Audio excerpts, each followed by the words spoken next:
So there have been some updates regarding the assassination of brother Charlie Kirk. As you guys know, the killer has been turned in by his own father. Everybody's unpackaging everything. The FBI has let us in on what seems to have been some of the motive. If you look at the bullet casings and so forth, it is pretty clear. Now, what I want to talk about in this video, it's really a couple of things, but what I want to focus on, and it may sound a little harsh, so I need you guys to bear with me, is just how quickly things can change. People have found out that despite his upbringing, the killer's upbringing, and seeming to be a part of a normal family, at least from what we can see now. Maybe there are further developments that tells a different story, but at least from what we could see, it was a relatively normal family, loving family, and still their son came out the way that they did. And like I said, you can go look it up for yourself. This isn't up for dispute, at least for right now, as far as what was etched into the bullet casings. Catch this fascist and all of those things, and that sort of rhetoric that you hear among the authoritarian left. And like I said, I want to focus on just how quickly things can change. Now, if you remember, if you've been really following me forever, but I brought it up again, notably, during the whole Summer of Love situation where people thought that it was perfectly fine to go riot around the streets. And I would tell you, and I was telling you to pay attention if you remember that there were so many of these different and various people that were caught, obviously detained, arrested for committing crimes as part of these riots. And some of them came from even more conservative parenting. Okay. And I was telling people that that's something that they should be paying attention to. And I think there's something that they slept on, that people sleep on. Now, this isn't to say that this is specifically what happened, and I want to be very, very clear. But I just want you to understand just how impressionable young people are, and you can do everything that you can. But if you are dropping them off, especially considering what the public education systems or the education system really in general, what it looks like right now, what the university system looks like, even in red areas, all of that time that they're spending, not just with their teachers and so forth, it's about the environment. It's other people's children. It's very quickly to go from one point to another. And you can even use your own life for that matter. What has been very bizarre is looking at the left saying, well, it wasn't like a leftist sort of thing because the parents came from so forth. And I'm like, look at many of your own lives. You don't adopt the politics of your family members. You think my family members, as an example, are a bunch of anarcho-capitalists? No. You think my parents my mother is? No. I wasn't born into this. I was born, and everybody knows of this, more or less as a leftist. And I also think about how quickly it happened for me. How I went from being this Obama-supporting leftist, and with like in a span of 6 months, really, especially after the year had went by, but in a span of 6 months, I went from that to adopting libertarianism and completely rejecting leftism. And it happened in a short period of time. Young people are very impressionable, very. And you can try to deny this, and you may think of yourself as a great parent, and perhaps you are. But there's a lot of things that go unaccounted for out there in the wild and how influential people are. And this is why I'm always driving the point home of culture. And I hope if nothing else you learn from this, even from how Charlie Kirk approached politics, right? He himself was not a politician. Culture matters. And you need to understand what you're up against as well, and how deeply seated this is, and how folks have among the, especially the authoritarian left and Marxists, has infiltrated basically every known institution that you can think of. They have the legitimate, or they feel as if they have the legitimate, more authorized political view, which is why so many of them that you have found are part of development companies, though some of them are getting canned. But why do you think they were so emboldened to just say crazy things despite being employed by them? Because, well, pretty much everybody among themselves think like them, unfortunately.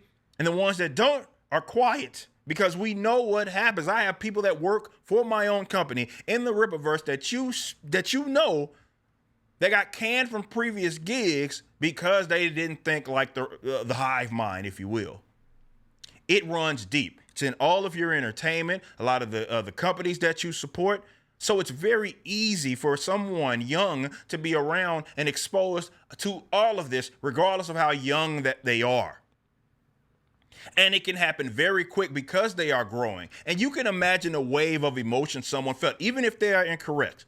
Just imagine this wave of emotion and how someone can act very irrationally if they were somehow convinced by external forces that everything that they believed and held true to and valued was a lie. It can happen quick.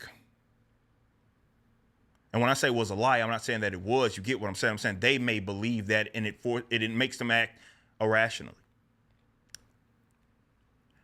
You have to, if you are raising children in this country, pay attention. And if you are, again, anybody to the right of freaking Bernie Sanders, understand what you are up against and how influential all of these institutions are, and why I'm always driving the point home with people being involved culturally. Why you think I feel the way I do about like the political process, because I understand that it's a lagging indicator.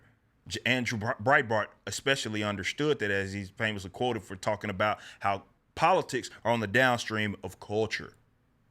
And oftentimes people to the right of Bernie Sanders focus so much on politics and politics alone as a way to sort of navigate and especially look for solutions that they often neglect all the other things. And so it's very easy for you to unknowingly pass your children off to the people that have declared you to be their enemies.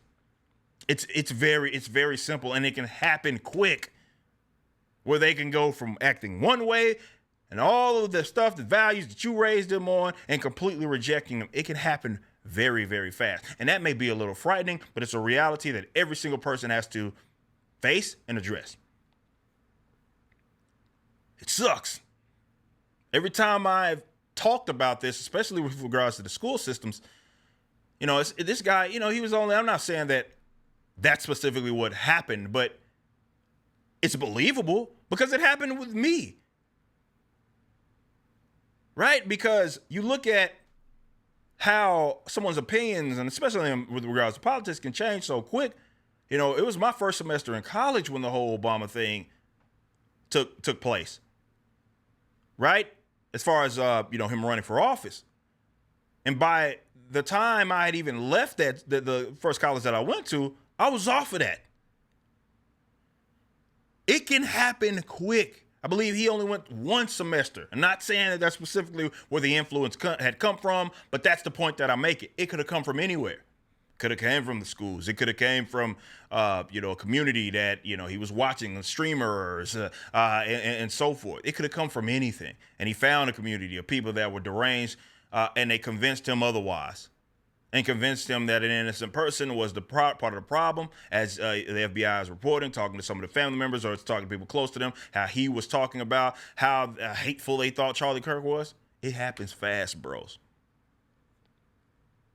So I just want people to be as involved as they are politically, to start being involved culturally in the lives, especially of their children, but understand that politics are on the downstream. And if you want to change this country for the better, especially with the youth, you got to appeal culturally. This is actually one of the things that I've credited the recent the current administrations and how they switched things up from how they ran in 2020 versus how they ran recently in 2024. A big change was how they were tapping into like the podcasters and things of that nature.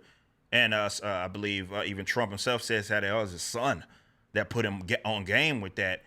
And that moved the needle a lot. You have to get involved culturally. It's everywhere. Now people have seen like what happened with the big publisher. I can't remember, which one of the two big publishers in comics is DC. And I'm not saying this to rag on them, because really they did the, I guess, right thing and saying, all right, we're done with this. We're not even putting the book out. But they had a writer or someone that they contracted to write a story that was going off and basically, celebrating the fact that Charlie Kirk was murdered. It's everywhere. They're writing your books, that the entertainment that your kids are consuming. I'm just trying to tell you how easily it is for them to get involved in the wrong crowd, even if you thought that you and believe that you did everything to raise them right. It should be a wake-up call for not just every parent, but every single individual that values liberty, no matter what you call yourself as far as identify yourself on the political spectrum, if you believe that is to exist. It should be a wake-up call.